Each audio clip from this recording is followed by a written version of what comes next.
En tan solo unas pocas décadas, la región central de la República de Chad ha experimentado una transformación geográfica tan severa que se ha posicionado como uno de los entornos ecológicos con la degradación más acelerada en todo el planeta. Las vastas llanuras de pastizales han desaparecido por completo, dejando el suelo expuesto a la erosión constante. Los puntos de suministro de agua tradicionales, esenciales para la estabilidad del terreno, se han evaporado bajo el incremento de las temperaturas. El límite meridional del desierto del Sáhara se desplaza inexorablemente hacia el sur con cada ciclo anual que transcurre. ¿Por qué el retorno de una especie que llegó a estar extinguida en estado silvestre posee la capacidad técnica de alterar la velocidad de expansión del desierto? La respuesta no reside en un simple cambio climático, sino en la reintegración de un eslabón biológico que permite la reactivación de los ciclos de nutrientes en el suelo árido, algo que las barreras físicas no logran por sí solas. No se trata simplemente de la expansión física de una masa de arena sobre el mapa. Es, en términos técnicos, la fractura total de un sistema biológico complejo que había mantenido su equilibrio estructural durante miles de años de estabilidad geológica. Más adelante se complica. La administración de Chad ha implementado diversas medidas mecánicas y estructurales para intentar frenar este declive ambiental. Se puede notar cómo los equipos técnicos trabajan en la restauración de puntos de agua subterránea y en la construcción de barreras físicas de arena para contener el avance de las dunas. También se lleva a cabo la replantación manual de vegetación local en áreas estratégicas. Pero esto es solo el comienzo. A primera vista, estos esfuerzos de ingeniería parecen suficientes para estabilizar el terreno, pero en realidad, las fuerzas biológicas que anteriormente mantenían la cohesión de la Tierra han desaparecido de la cadena trófica. El equipo de conservación observa cómo el polvo se asienta lentamente sobre las obras de ingeniería sin que la biodiversidad logre arraigar de nuevo. El proceso solo está cobrando fuerza. Curiosamente, la solución técnica para este paisaje en estado de descomposición biológica proviene de una especie animal específica que había sido borrada por completo de su hábitat natural. Se ve cómo la reintroducción de estos ejemplares comienza a modificar la estructura del suelo a través de sus patrones de pastoreo y movimiento. Todo se vuelve más complejo. El equipo de biólogos y gestores de recursos naturales monitorea gradualmente la interacción entre la fauna reintroducida y la flora persistente. La cámara técnica registra cómo los ejemplares se desplazan por el terreno estéril, iniciando una transición al siguiente nivel en la recuperación del ecosistema. El material biológico interactúa con la arena, permitiendo que la humedad se retenga con mayor eficiencia en las capas superiores de la corteza terrestre. El procesamiento posterior de esta recuperación solo reforzará su calidad y durabilidad frente al avance del Sáhara. Plata blanca y brillante. Ese es el tono del cuerpo del oryx de cuernos de cimitarra, una coloración diseñada para reflejar la radiación solar en el Sahara. Esta especie presenta una de las adaptaciones más extremas de la fauna desértica, permitiendo que su temperatura interna se eleve significativamente sin activar el mecanismo del sudor para conservar fluidos. ¿Por qué este animal es considerado el motor biológico fundamental de los pastizales semidesérticos? A primera vista, su resistencia física parece ser su mayor virtud, pero en realidad su comportamiento de desplazamiento es lo que sostiene la vida en el entorno. La dieta de este bóvido se basa en raíces, tubérculos y una vegetación tan deshidratada que resulta inutilizable incluso para el ganado doméstico más resistente. Pero esto es solo el comienzo. Los grupos de oryx recorren decenas de kilómetros cada jornada siguiendo un patrón fractal de movimiento, una dinámica que guarda una similitud técnica con los patrones de los caballos de Przewalski en las estepas de Asia Central. Se ve cómo estos animales evitan despojar la vegetación en grandes extensiones continuas, optando en su lugar por generar pequeñas perturbaciones repetidas en ciclos periódicos constantes. El equipo biológico natural del animal, compuesto por sus pezuñas y su nariz, rompe mecánicamente la capa superficial endurecida del terreno.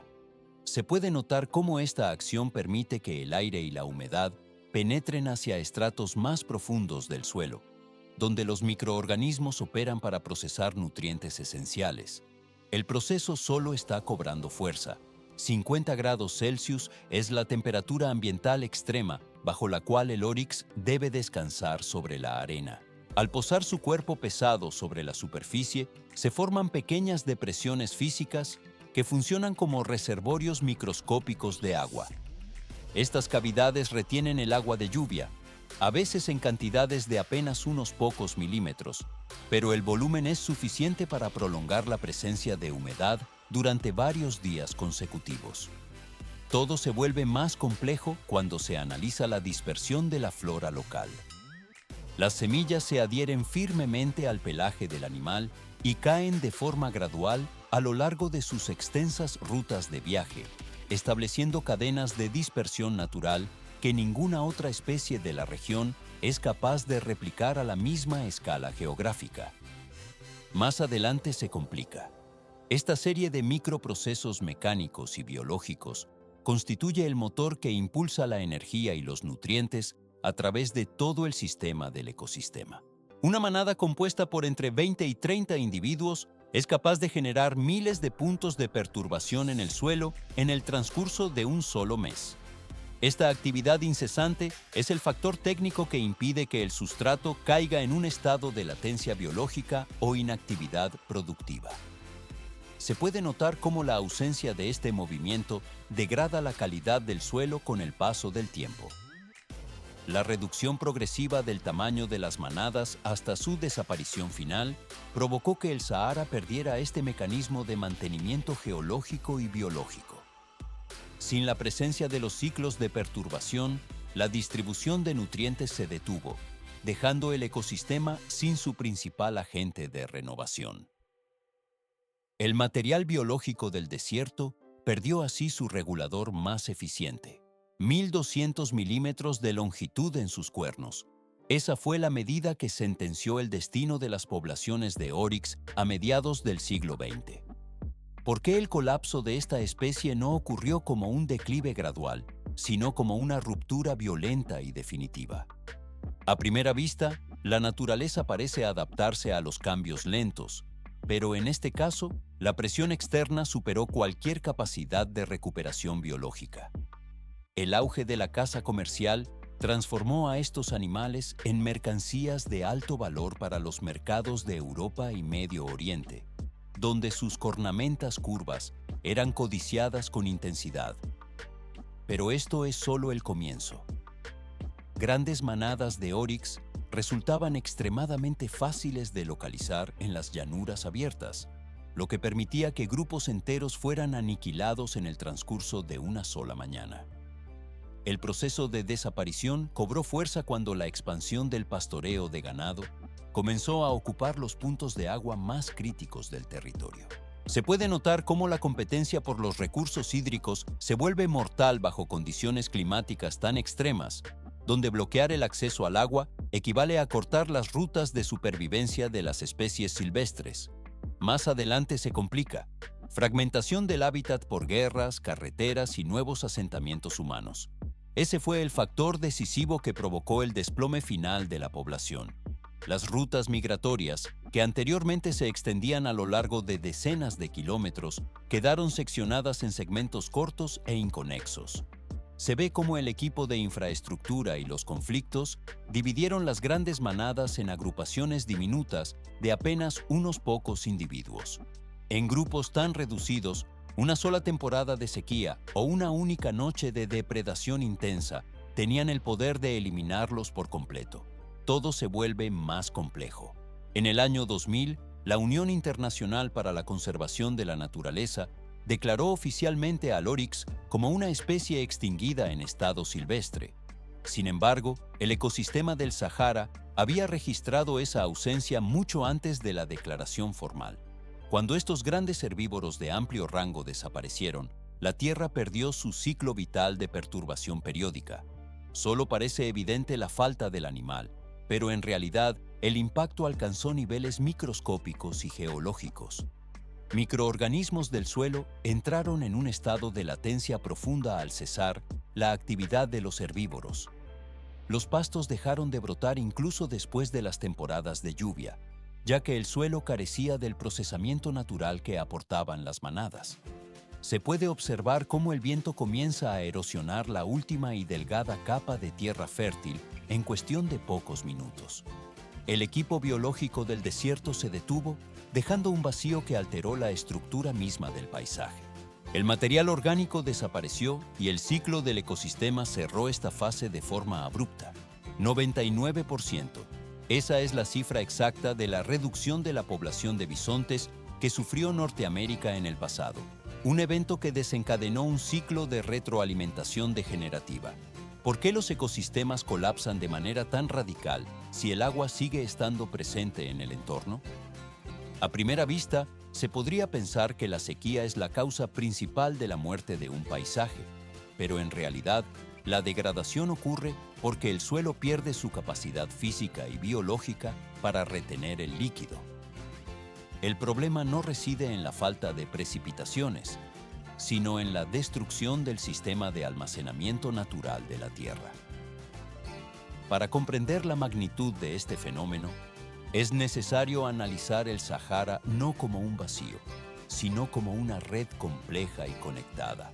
El suelo de las zonas semidesérticas depende estrictamente de la interacción coordinada de 4 elementos fundamentales: los microorganismos del subsuelo, la estructura porosa de la superficie, la distribución de semillas y los animales que generan perturbaciones físicas.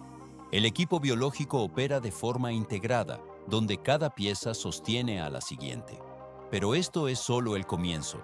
Cuando los animales desaparecen de la ecuación, las otras 3 capas del sistema pierden su funcionalidad de manera inmediata. Se puede notar cómo los microorganismos se quedan sin el oxígeno necesario para sus procesos vitales al no haber excavaciones ni pisadas que aireen la tierra.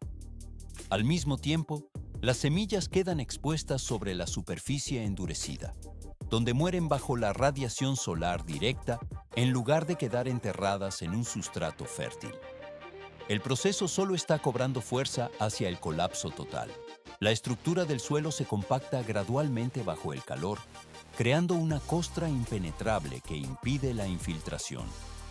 Se ve como el agua de lluvia, al no poder filtrarse en el terreno, se evapora por completo antes de alcanzar las raíces o las capas freáticas. Este mecanismo de degradación es tan potente que incluso cuando los seres humanos bombean agua de forma artificial o plantan árboles, los elementos del ecosistema siguen sin operar. Todo se vuelve más complejo porque falta la perturbación biológica que solo el movimiento animal puede proporcionar. Esta ausencia de dinámica interna explica por qué numerosos proyectos de restauración en la región del Sahel fracasaron en décadas pasadas. Solo parece evidente que plantar vegetación es suficiente, pero en realidad esos intentos trataron de recrear la superficie visible del ecosistema sin restaurar las fuerzas motoras que lo impulsan desde su interior. La maquinaria biológica no puede encenderse si los engranajes de la perturbación física están detenidos. Más adelante, se complica la escala del problema a nivel global. Dicho mecanismo de degradación técnica ha sido documentado por científicos en diversos ecosistemas alrededor de todo el mundo. En las estepas de China, los pastizales del norte solo iniciaron un proceso real de recuperación cuando los caballos de Przewalski regresaron al territorio. Estos animales crearon un mosaico de parches de hierba mediante su pastoreo y movimiento, reactivando la porosidad del suelo. Transición al siguiente nivel. En el continente europeo, el bisonte europeo desempeña una función técnica similar al mantener los bosques degradados mediante la apertura de claros. El equipo forestal se beneficia de estas brechas de luz y suelo removido, donde las semillas finalmente encuentran las condiciones mecánicas para germinar. Se puede notar cómo la presencia del animal altera la densidad de la biomasa, permitiendo que el ciclo del nitrógeno y del carbono se estabilice nuevamente. En el parque de Yellowstone, la reintroducción de los lobos no solo sirvió para regular las poblaciones de uapitíes, sino que transformó la geografía física del lugar. La cámara se desliza por los lechos de los ríos, donde la vegetación volvió a crecer al cambiar el comportamiento de los herbívoros, estabilizando los márgenes y alterando incluso el curso del agua. Cada una de estas intervenciones demuestra que la salud del suelo está ligada a la presencia de fuerzas bióticas activas. El material biológico recupera su estructura funcional, cerrando así el ciclo de restauración de la red terrestre. 70 años han transcurrido desde que algunas especies comenzaron a transformar radicalmente sus entornos naturales mediante su mera presencia biológica. El comportamiento de los grandes depredadores alteró la dinámica de los herbívoros, lo que permitió que la vegetación experimentara una recuperación sin precedentes en zonas antes áridas. ¿Por qué la ausencia de un solo animal puede desequilibrar todo un paisaje geográfico? A simple vista, la naturaleza parece un sistema de piezas independientes que funcionan por separado, pero, en realidad, cada especie constituye un eslabón crítico en el ciclo operativo de un ecosistema, donde la eliminación de uno provoca una reacción en cadena que degrada el suelo y la flora. En las regiones de Inglaterra y Escocia, los castores ejecutan una función de ingeniería hidráulica constante al crear humedales que retienen grandes volúmenes de agua. Se puede notar cómo estos roedores remodelan los caudales de los arroyos, modificando la velocidad del líquido y la estructura del cauce. Pero esto es solo el comienzo. En la inmensidad del Sahara, el oryx ocupa ese lugar fundamental como regulador del ecosistema desértico. El proceso solo está cobrando fuerza, pues la desaparición de este antílope de la vida silvestre obligó a que los zoológicos y centros de conservación se convirtieran en los últimos reservorios genéticos de la especie. 101 individuos fundadores era aproximadamente el número total de ejemplares que quedaban en todo el planeta. Esta cifra tan reducida planteó una interrogante técnica crucial para la ciencia moderna. ¿Es posible que una especie sobreviva en libertad si su diversidad genética ha sido recortada de manera tan drástica? La respuesta no fue inmediata, requiriendo años de observación técnica. Los científicos se vieron obligados a diseñar un programa de cría gestionado minuciosamente, donde el equipo separaba gradualmente a los ejemplares aptos de los que presentaban riesgos biológicos. Algoritmos informáticos avanzados se utilizaron para maximizar el 90% de la diversidad genética original de la población. El objetivo técnico era evitar a toda costa la endogamia, que podría debilitar la estructura ósea o el sistema inmunológico de las crías. Se ve cómo los especialistas excluyeron a numerosos individuos debido a riesgos genéticos elevados o rasgos físicos que no eran adecuados para soportar temperaturas extremas.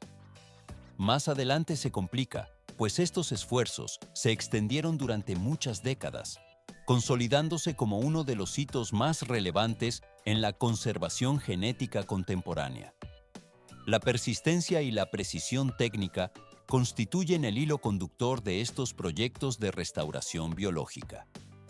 Un error mínimo en la gestión de los datos genéticos puede provocar que una especie entera colapse de forma irreversible una vez que se intenta su reintroducción en el medio natural. A primera vista, la selección de ejemplares parece un trámite administrativo, pero en realidad es una operación de alta ingeniería biológica. El equipo monitoreaba cada secuencia de ADN para asegurar la viabilidad a largo plazo en el entorno hostil del desierto. Todo se vuelve más complejo cuando se pasa de los laboratorios al terreno real. 2016 fue el año en que se alcanzó una estructura genética lo suficientemente robusta para pasar a la acción física. El gobierno de Chad, junto con el Fondo de Conservación del Sahara, puso en marcha uno de los proyectos de reintroducción más ambiciosos ejecutados en una región desértica. Se puede notar la magnitud logística del traslado de los animales hacia la reserva de Wadi Rimé y Wadi Achim. Este territorio protegido posee una extensión casi idéntica en superficie a la zona de origen de los fundadores, proporcionando el espacio necesario para la expansión de la manada. El equipo supervisa gradualmente la adaptación de los ejemplares a las condiciones de calor y escasez de agua del Sahara. La cámara se desliza por las áridas llanuras, donde los antílopes vuelven a dejar sus huellas sobre la arena fina. El éxito de la operación depende de la precisión acumulada durante los decenios de cría en cautividad. El material biológico ahora se enfrenta a la prueba definitiva de la selección natural. El flujo de la vida silvestre se encamina así hacia una fase de estabilización en su hábitat recuperado. Muchos miles de kilómetros recorrieron los ejemplares a bordo de aeronaves de carga especializadas desde Abu Dhabi hasta Chad. ¿Por qué se optó por un transporte aéreo de tan larga duración para estos animales? Un trayecto de muchas horas podría parecer agotador, pero en realidad fue diseñado con una precisión logística total para minimizar el estrés fisiológico de cada individuo durante el traslado. El proceso solo está cobrando fuerza. Se puede notar cómo, tras su llegada a la zona de aclimatación en condiciones de semilibertad, los técnicos colocan collares con tecnología de posicionamiento global Iridium en el cuello de cada oryx. Estos dispositivos permiten una vigilancia constante de la ubicación exacta, la frecuencia cardíaca y la temperatura ambiente en tiempo real. Se ve cómo el equipo ajusta las correas de los sensores para garantizar una transmisión de datos ininterrumpida a través de la red satelital global Iridium. Todo se vuelve más complejo. La estabilidad de la señal se mantiene incluso en vastas regiones desérticas que carecen por completo de cualquier tipo de infraestructura de telecomunicaciones terrestre. A primera vista, la recopilación de datos parece una tarea secundaria, pero en realidad es el núcleo del programa de conservación. La frecuencia de registro de estos dispositivos puede ajustarse para captar información cada pocos minutos. Esto permite la creación de mapas de movimiento extremadamente detallados sobre el terreno. Más adelante se complica. Estos registros cartográficos ayudan a los científicos a descifrar los mecanismos de supervivencia del oryx ante climas de calor extremo. Mediante el análisis de las trayectorias, es posible identificar rutas de migración potenciales y localizar sectores específicos de tierra que están comenzando su proceso de recuperación ecológica. El equipo monitorea gradualmente cada desplazamiento sobre la arena. 10 meses es el periodo estimado para algunas de las fases de adaptación más críticas en el entorno controlado. Durante la etapa previa a la liberación definitiva, los animales recibieron un entrenamiento intensivo dentro del recinto de aclimatación de carácter semisalvaje. El proceso de aprendizaje es fundamental para el éxito de la operación. En esta etapa no termina. Los oryx asimilaron técnicas esenciales para la localización de fuentes de agua en el árido paisaje y perfeccionaron su capacidad para desplazarse de forma coordinada como una manada compacta. Se puede notar cómo el instinto social se refuerza bajo la supervisión de los especialistas. El material biológico está listo para moverse a la siguiente fase de procesamiento sin prisa.